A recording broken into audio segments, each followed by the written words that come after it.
Hey everybody, welcome to the SkyLounge, and this is Cruise Peruse, episode number 162, here on a beautiful Monday morning in Las Vegas. Yes, boys and girls, it is Monday. That means the weekend has gone by us. But while the weekend is vaya con Dios, we all recognize that something wonderful happened this weekend within the realm of sports ball, and it's called the NBA All-Star Weekend. Now, it wasn't perfect. Okay, and when we talk about it, there is going to be a couple of gripes that I got. Spoiler alert, it's going to be about the fucking dunk contest. But it all started on Friday, right? You had the celebrity game, which, why the fuck does anybody watch that shit anyways? Oh, Stephen A. Smith is coaching. All right, dude, that's a meme in itself, but like, I'd rather, hear about the game on Twitter from Stephen A. Smith's burner account, which shout out to the Stephen A. Smith burner account on Twitter. Holy shit, that page is just a fucking treasure trove of memes and videos. Absolutely pointless fucking celebrity game. But then you got into the Rising Stars Challenge. You had the young cats of the NBA, first and second years, and it was Team Luka versus Team Trae Young. And, well, Team USA versus Team World, but let's be real, guys. It was Team Trae Young versus Team Luka Doncic, and Luka's team unfortunately couldn't, muster up the win, or Team USA got that dub.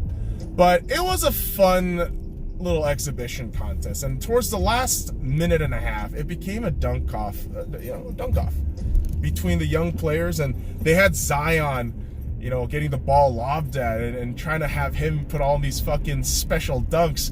But, some of them just didn't go through, and it's a shame, because that would have been a fucking blast. And, I want to fucking blast this dude in the fucking face for driving like an asshole. But that's besides the point, boys and girls. And when we talk about points, we got to talk about the skills competition, how those points racked up for our eventual winner in Bam Adebayo. Big man with fucking skills. I've been high on the Miami Heat's players for quite some time now. Tyler Hero, Chris Nunn, Bam Adebayo. Holy shit, dude. I mean, you got a lot of great pieces there working alongside Jimmy Butler, and these cats, especially in a guy like Bam Adebayo, big man with skills, deserves an immense amount of credit, and I'm glad he's getting the recognition, especially from a mainstream media standpoint. Despite the fact that, on the sideline you had Dwayne Wade sucking this dude off every fucking chance he got, and it's like, Dwayne, we get it. Like, D-Wade, we get you. Like, I don't need a fucking constant reminder how good Heat players are. I have eyes, okay? I have fucking eyes. I know how to watch basketball. Jesus fucking Christ. So now you move on to the three-point contest, which, man, it became a duel in the bottom fucking clutch moments of the competition. And while Devin Booker was leading in the final round by 27 points, it was not tough to Buddy Hield to close in the deficit. And early on, it didn't look all that great for him. But slowly but surely, making 8 straight, Buddy Hield wins by the skin of his teeth by 28 points, 1-point differential. So up to this point, you're having a great time with All-Star Weekend, bar from the Celebrity All-Star Game, which is fucking bullshit. But now you move on into one of the most aesthetically pleasing portions of this weekend. It's called the dunk contest. You had Pat Connaughton from the Milwaukee Bucks, our very own Dwight Howard from the LA Lakers. You also had Derrick Jones Jr. from the Miami Heat, and Aaron Gordon from the Orlando Magic. The Magic Man himself in the realm of dunks. Yet when Derrick Jones Jr. and Aaron Gordon makes it as finalists, and Aaron Gordon up to this point, in the final dunk, up to this point, he had 250 fucking total points. Yeah? And then D-Wade, Chadwick Boseman, and I want to say Scottie Pippen too, all give 9s to Aaron Gordon's fucking man over the fucking head 7'5" Taco Falls jump. That shit gets a 47 versus Derrick Jones's fucking boring ass near Statue of Liberty-esque jump that was, by the way, botched after the fucking free throw line, that shit gets a 48. Okay, all right. Yeah, call it Dwayne Wade bias, but that shit was just a fucking judgment error. Like, how do you give fucking Derrick Jones Jr. a higher score than what the fuck Aaron Gordon did? So I put a huge asterisk in that shit. Aaron Gordon gets screwed twice in a dunk contest. And I know. Oh, but son, it's not even a fucking real competition. Why are you getting so worked up about it? It's the integrity of the idea. It's the idea that, oh, we got legit judges, but we all know, like, you're all just a bunch of fuckboys. Just playing to a fucking agenda. When you got fucking Chadwick Boseman, when you got Black Panther being a fucking judge of a dunk contest, what the fuck is the point of that shit? That shit, to me, loses all credibility. Great. Candace Parker, D. Wade, Scottie Pippen. I love that. I do. That, legit. Because Candace Parker knows something about dunks. Okay? Candace does. So does Scottie. And relatively speaking, so does Dwayne. But you bring in Common and fucking Black Panther? Get the fuck out of here. Oh my God, it was just unbelievable to watch that garbage. But here's the thing. At least that garbage was somewhat alleviated by Sunday. So, the two events in the Celebrity All-Star Game and the Rising Stars Game was on Friday. And the three-point, the dunk, and the skills all on Saturday. So we are left up to this behemoth in the All-Star Game on Sunday. New formatting, too, where the point tally is based on the total, but also based on individual quarters. So let me simplify the rules here.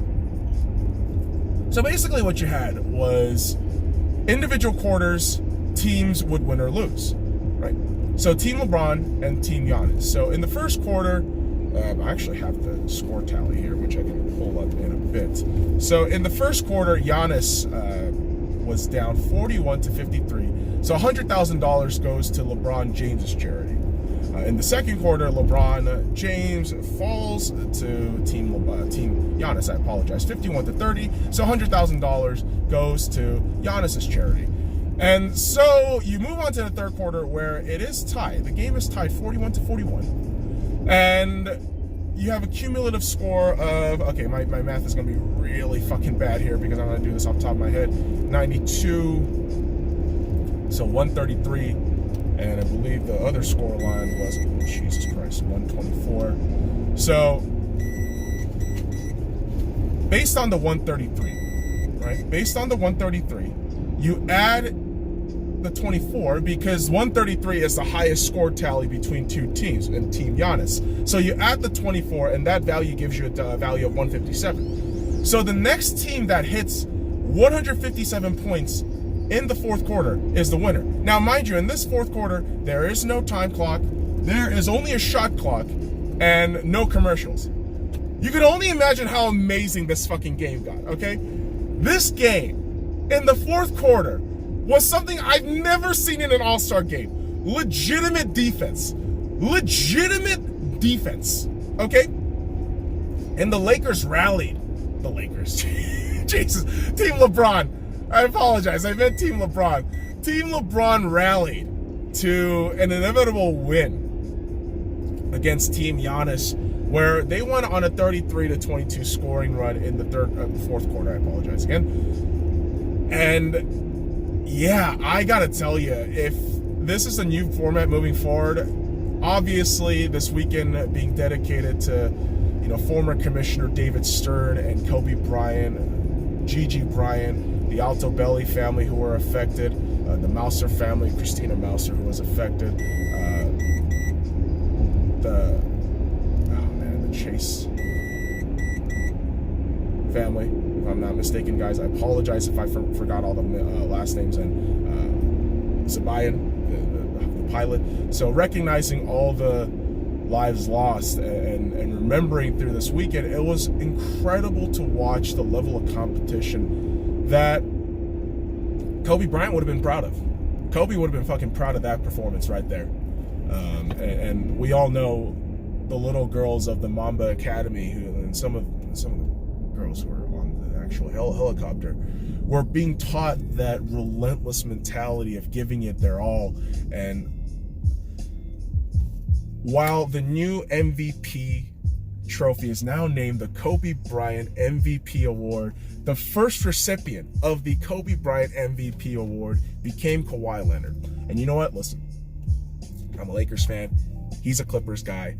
I won't hate on this. I won't. He is the first annual recipient, and he absolutely deserves it. Kawhi was absolutely incredible last night. Watching him play was just super sublime. I mean, I think he made 9 3-pointers, just extremely efficient, and then just lockdown defense in that fourth. And so kudos to him. Kudos to the All-Star weekend. Kudos to Chris Paul, who is actually the union leader and who suggested this idea initially in the first place. So big ups to everybody around in the NBA on doing that. Wonderful stuff that we got through the weekend there. And also, lest we forget, boys and girls, we also had the XFL. This is the XFL week 2. Now, here's the thing, boys and girls. The New York Guardians took on the DC Defenders in what seemed like a reminiscent feel to the Redskins taking on the Giants. But need I remind you, boys and girls, this Washington team is actually good. So the DC Defenders are able to blank out the New York Guardians in DC 27-0, and you can only imagine the amount of fanaticism that is going on with the DC Defenders right now, especially with their quarterback Cardale Jones doing extremely well out there.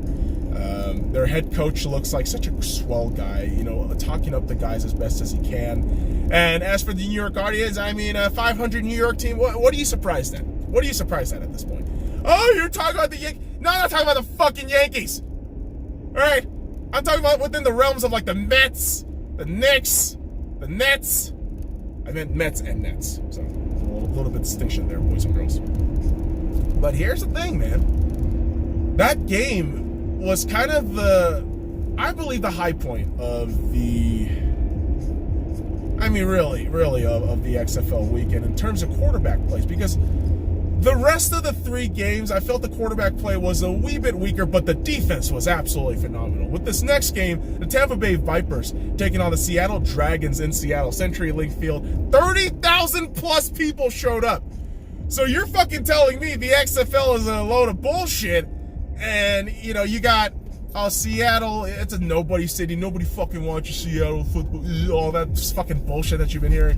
30,000 people showed up in the first 2 weeks of the XFL. That is the best goddamn stadium I've seen. And as a Seattle Dragons fan who adopted the team because I am a Seattle Seahawks fan, it was cool to recognize that Cam Chancellor was in the building, KJ Wright was in the building, Steve Largent lit up the fucking Dragon's Cauldron, if I'm not mistaken, with the title of that pre-game ceremony, which essentially what you do is light up a cauldron, you know, a la, you know, Olympic style.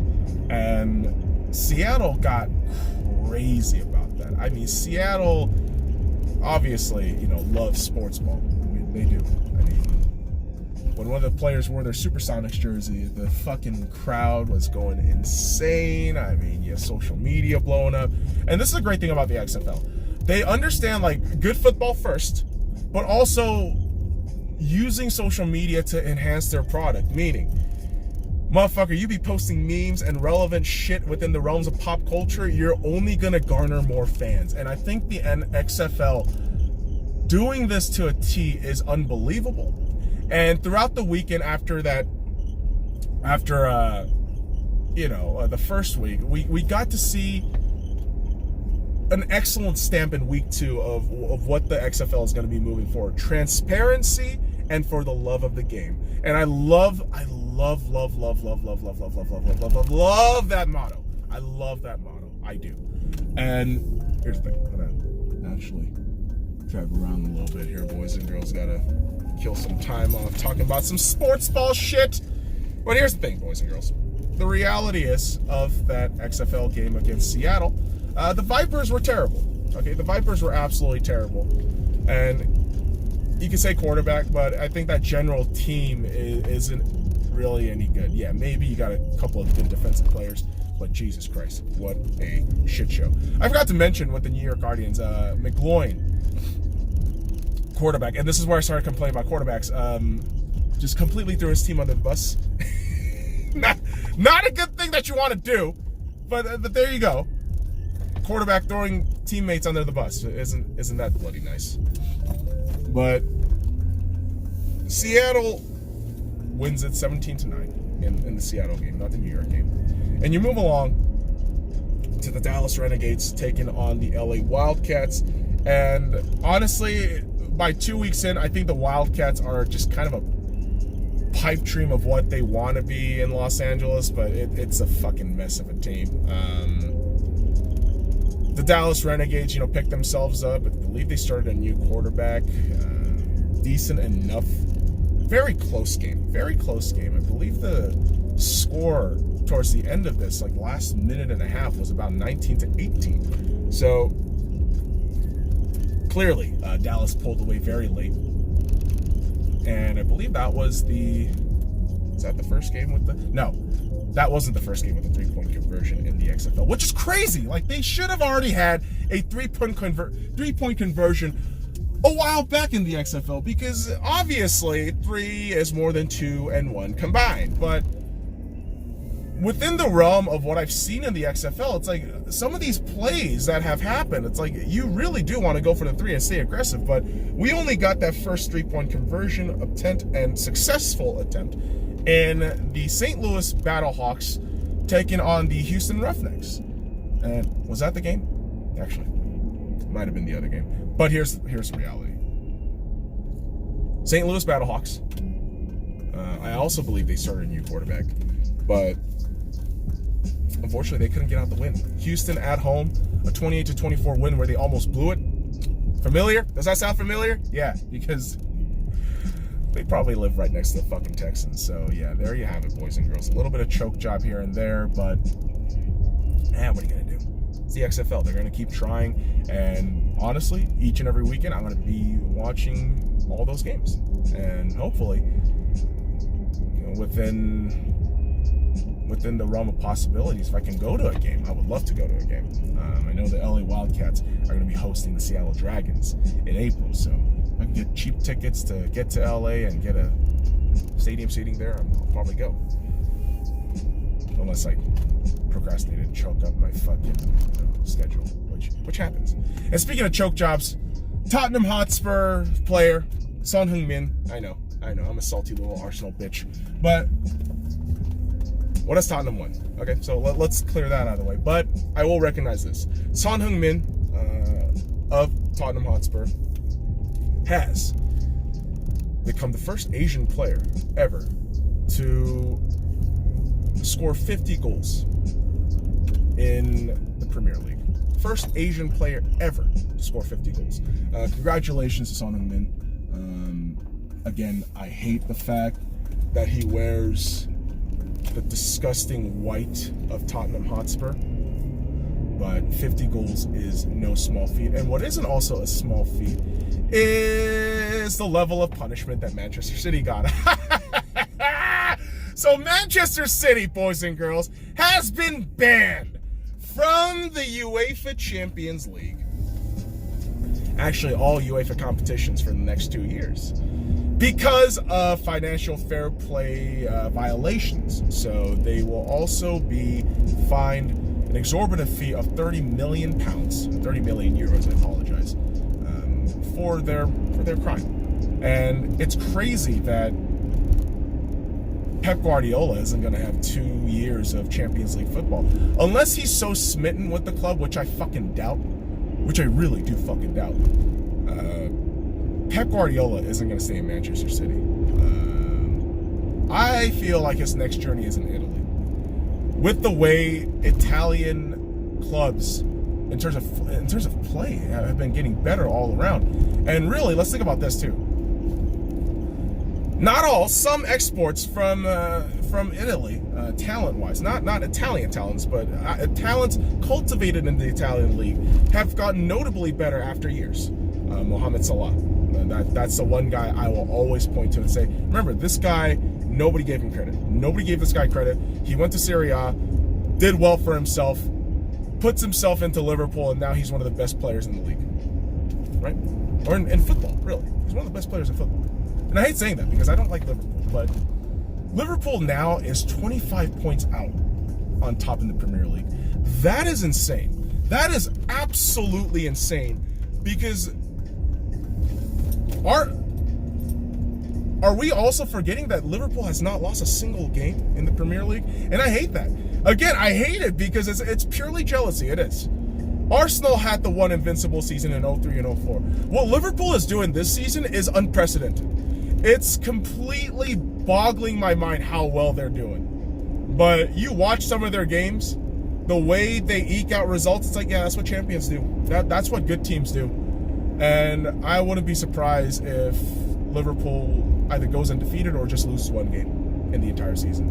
Really wouldn't be surprised at that at all. But what is surprising is how negative receptions do not stop the journey of money. Okay, and what I mean by that, boys and girls, what I mean by that is the Stadium Series for 2021 has been announced, and the Carolina Hurricanes will be hosting it in North Carolina, which, yeah, with the whole issue with the Colorado Avalanche when they hosted the LA Kings and lost 3-1, with all the logistical issues with that event, and all the reception that people have been, criticizing about this. The NHL has to really figure that shit out. They really have to make sure that moving forward that they don't have a disaster like that in Colorado this year. So best of luck to Carolina. Hopefully they get a really well done, Stadium Series game and perhaps a fun opponent for themselves. Possibly somebody like Tampa Bay. I don't know. Who knows? Should be fun though. Should be fun. I mean, the play style should be fun. But as noted by the hockey guy, or the actual NHL highlights, you can tell the players got a little bit tired, a little bit more worried out playing outside, especially in Colorado. It's a goddamn mountain town. It's a goddamn mountain place everywhere. So there you go, man. There you go. But here's the thing, boys and girls. Man, oh man. I sit here driving around in circles. Actually, I am actually driving around in circles, but really emphasize my roundabout way of saying things. I love sports ball. I do. It's such a weird fucking way to say it, but yeah, I do love sports ball. I do. But when the integrity of a certain sport is questioned all throughout from the very top, it wears on you. And you know what? Let's just get this straight out of the way. The Houston Astros. Jim Crane vehemently denies, steps on his own fucking mouth, puts his mouth in his own foot, whatever the fuck the fucking phrase is. Piece of shit owner who denies the allegation of cheating, but then denies the lying. What the fuck? And then Rob Manfred saying, "Oh, there's going to be great fines for players who take personal justice against a personal vendetta against the Astros." Like, go fuck yourself. Rob Manfred, you are the biggest fucking joke as a commissioner in any goddamn sports franchise in sports institutions. Let me say that again, just for the folks here and there in the back. Rob Manfred, MLB Commissioner Rob Manfred, you are the worst commissioner in sports, at least in North American sports, because once you get into Europe and FIFA and that whole disaster, holy fuck, that makes Rob Manfred look like a fucking child. But here's the thing. Rob Manfred, you are a fucking joke. You have given immunity to fucking cheaters, and you are now defending cheaters to the point where the right thing is the wrong thing. And all you Astros fans who are fucking defending this piece of shit and this fucking piece of shit owner that you got, you guys are fucking morons.